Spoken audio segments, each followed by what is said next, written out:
Good morning and welcome to What Shape Are You In? At least I checked to make sure I didn't have the sunglasses and the leaves coming down like last time. Anyway, very excited to be here. Started off this morning with a blank screen, and I start responding to friends on Facebook. And somebody mentioned when they started smoking, and I remembered when I started smoking. I was, I think, 6th or 7th grade, and a friend of mine, and we had a tree house, and we would get cigarette butts on the street and put them into pipes. And we were like Huck Finn, smoking pipes in our tree house where the adults couldn't come because there was no way to get up there. We pulled the ladder up. But then I graduated, and I began to steal the cigarette packs from my father, who would get cartons, and I would go into the back and take the back cigarette out. And then I would pack out, and then I would tape it under my bed springs for insurance, for the future, if he ever caught me. And when we moved, I had all these cigarettes. But then I realized, wait, that's the myth of Prometheus. Holy cow. Now, if you read, you should study mythology. Study Joseph Campbell. Prometheus, Greek myth, was a god, and mankind didn't have any fire. This is a simplified version. So he stole it from Zeus and gave the fire to man. And Zeus got really pissed because that made man powerful. So the gods punished. Zeus punished Zeus, chained him to a mountaintop, where a vulture would eat his liver during the day, but it would heal at night. So for eternity, Prometheus, who stole the fire from the Father, has his liver eaten. Now this is the suffering. This is the suffering of the carnivorous island in the life of Pi. What it gives to you during the day, it takes away at night. This idea of you go up the hill only to fall down and have to go up again. You try to get all your bills paid only to have the washing machine break down. You get a good job only to lose it. You get a good boss only to have him fire you. You get this only to have that, you see. This idea of having the vulture eat your liver during the day, but it heals during the night.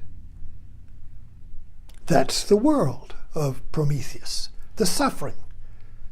So how do we get out of that? Okay, so let's talk about this. Prometheus Bound, the tale of two sons. I always worry when I hold up my fingers, I might hold up one. Two sons. But how do we get to the one? Okay? Excuse me. Now the two sons happen because there are two commandments that must be obeyed. You can see this everywhere, particularly in our culture. The first commandment, whether religious or secular, there are two worlds. The religious commandment is be like God, be like Jesus. Amen. Get in God's choir. The secular commandment, second commandment, is be yourself. Be unique. Be an individual.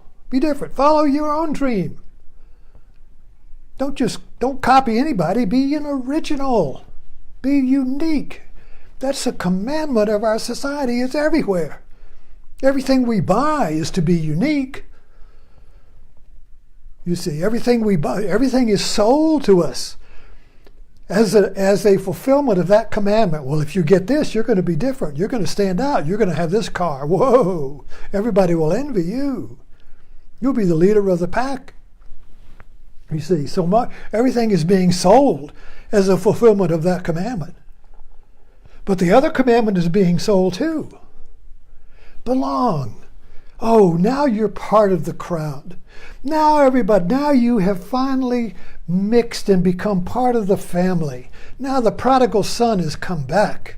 Now you are a patriot. You are a patriot now. You belong to the nation. You are a good son. You're not one of those rebel liberals. You see, you're not one of those bad sons, one of those hippies, you see. So we kind of like, if you look at these two commandments, be the father or don't be like the father. Now, mythologically, you've got Jesus and Satan. Jesus was the good son. I and the Father are one. Satan says, I rebel. I'm not going to be like God. I'm going to be different. Get to hell.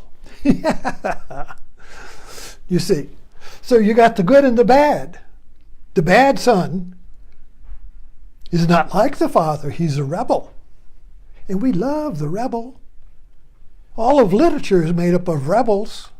There's nothing more boring than a choir of angels, an amen choir. Go on Facebook. You write a post and everybody says, amen, amen, amen, amen, amen, amen. How boring. One person says, oh, that's baloney. And everybody runs and jumps on that one comment. Oh, they love it. It's like dogs being thrown a bone. It's so boring to be amen. We love Satan. We love the rebel. Rebel. Movie, James 10, rebel without a cause. Even if there's no cause, we'll create a rebel. But getting back to our story of the two sons, both sons have to be the one. See, the father means the one without a second. You only got one father. Can't have two, you see. You have one father, but you can have two sons. Now, by the way, son is a problem with our grammar. It means both genders, but we don't have a word for girl, boy, daughter, son. We don't have that's LGBT. So we say transgender. So anyway, the good and the bad. You see how this dynamic works out? Because we have to obey both of these commandments, and they're contradictory. You can't obey one without disobeying the other, but we must obey one. We must obey both. How do we do that? We have to come up with a strategy. We have to come up with a skillful means. So, one way that you become a rebel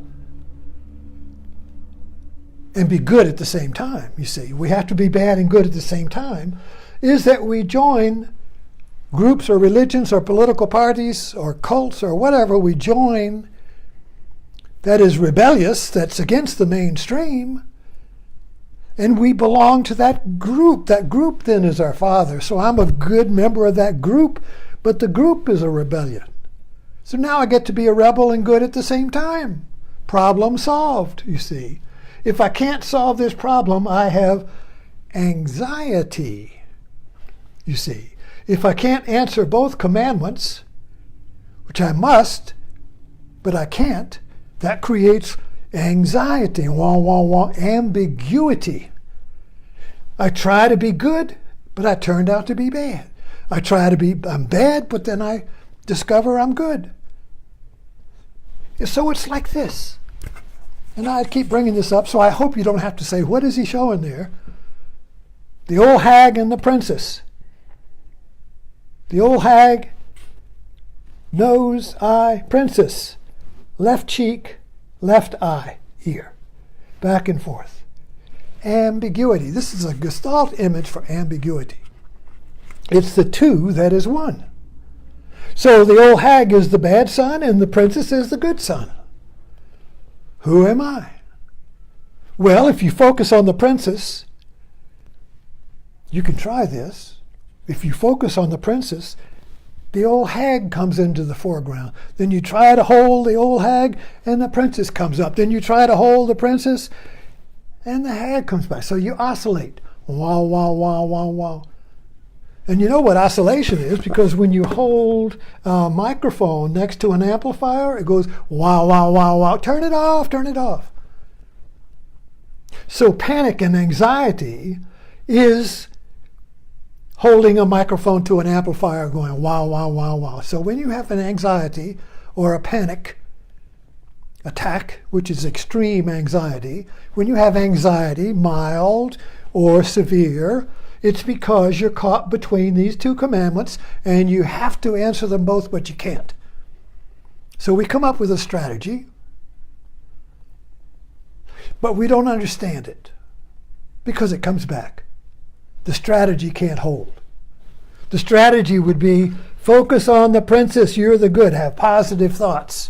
Don't have any negative thoughts. Don't have any old hag thoughts. Just have positive thoughts. See how long you can hold that. See how long you can be good. See how long you can be the good son without the bad son popping up. And then, of course, oh, I'm sinful. I had a bad thought. So now I go to the church and get redeemed, or the therapist or whatever, to get rid of the guilt for having bad son thoughts. Back and forth. Wow, wow, wow, wow, wow. So let's look. If we have time. I must be the father, but I am ambiguous. You see, ambiguous means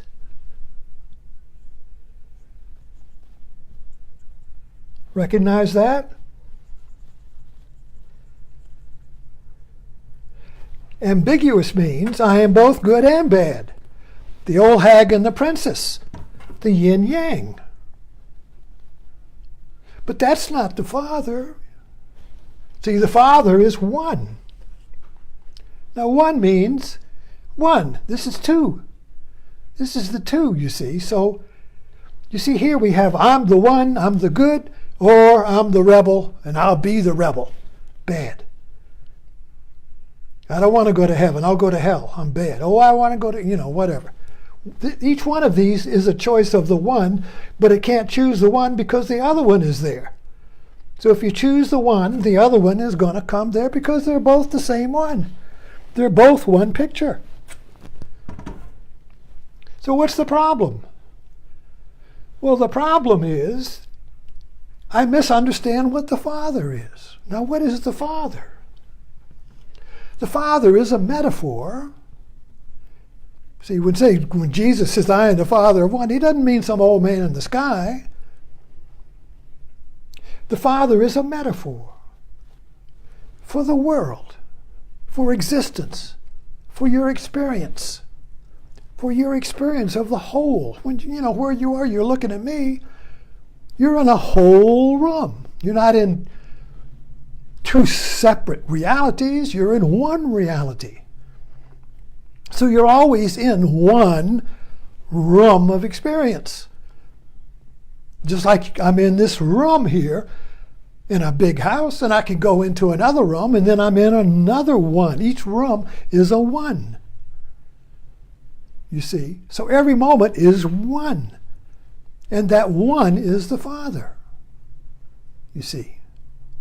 Father means world. You're always in some world, some room of experience.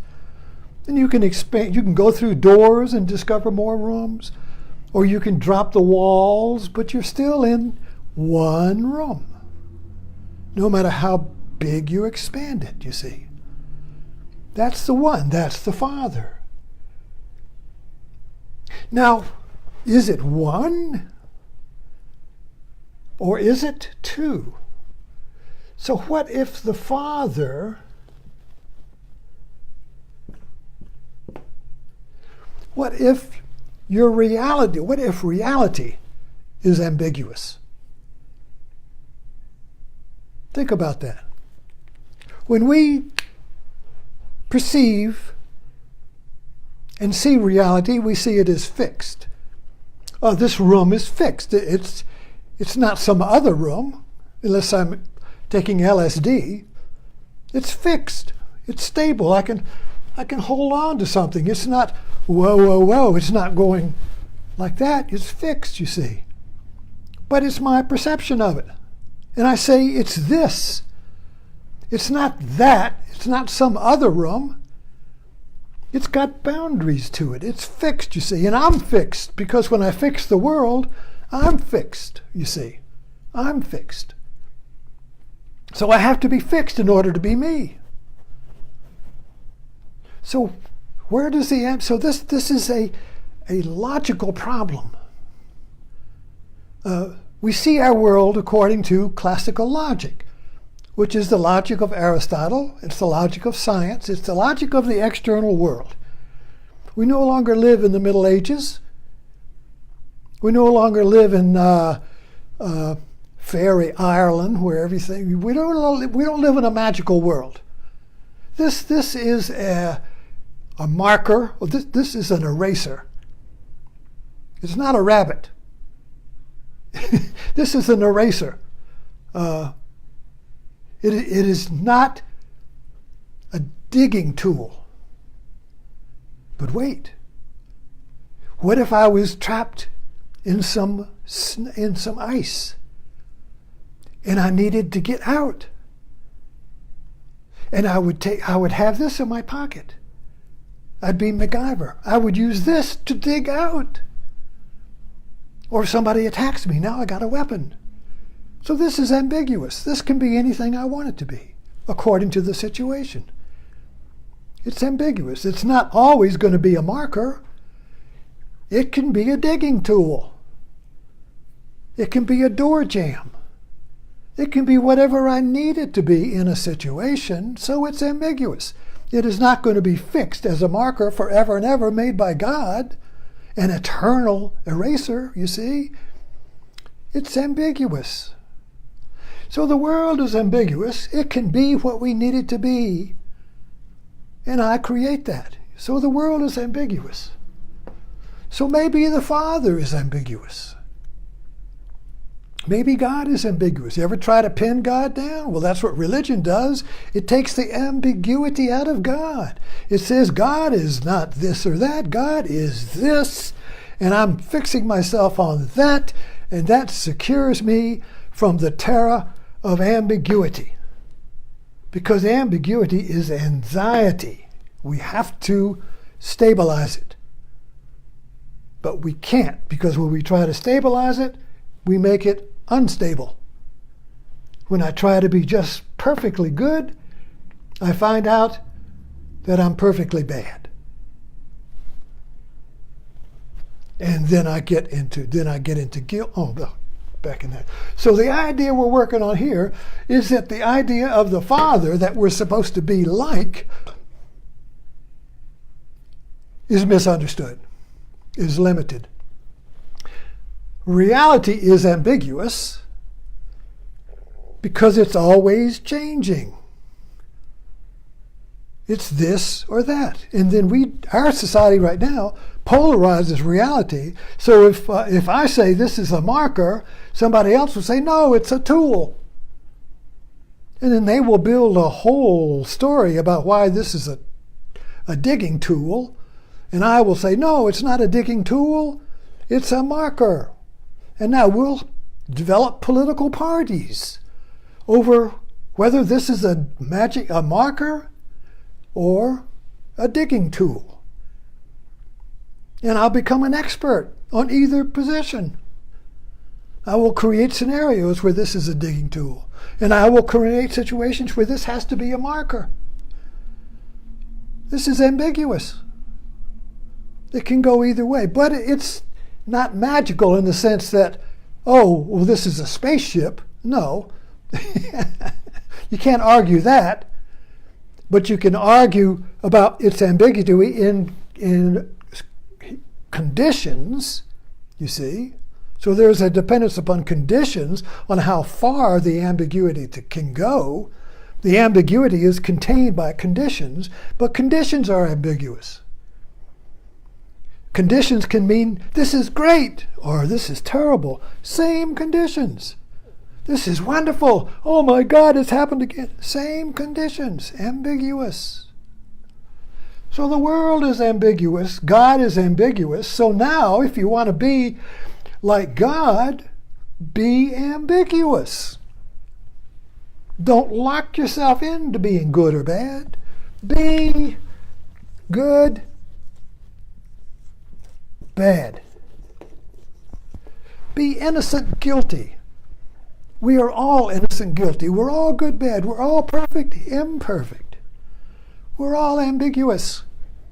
Don't pin yourself down and be defined, locked in a box of certainty, you see. Open the box, be uncertain. And you'll discover that when you're uncertain, when you're ambiguous, creativity happens. You create a new you. You create a new world that is no longer ambiguous. But you can't fix on that. Ambiguity is fluid. Be fluid. Be ambiguous. And you become creative. And you will see your whole life in a puff of smoke, like I did this morning, when I described when I first started smoking and discovered that my whole life had been that of Prometheus. I had stolen the smokes from my father. I was the bad son, the Promethean son. And then I discovered, when I discovered that I'm ambiguous, I discovered that I always had the Father's fire. I didn't need to steal it. You don't need to steal what you've already got. Anyway, I run out of time. Whoa, way out of time, which is a prescribed time, and I'll see you next time.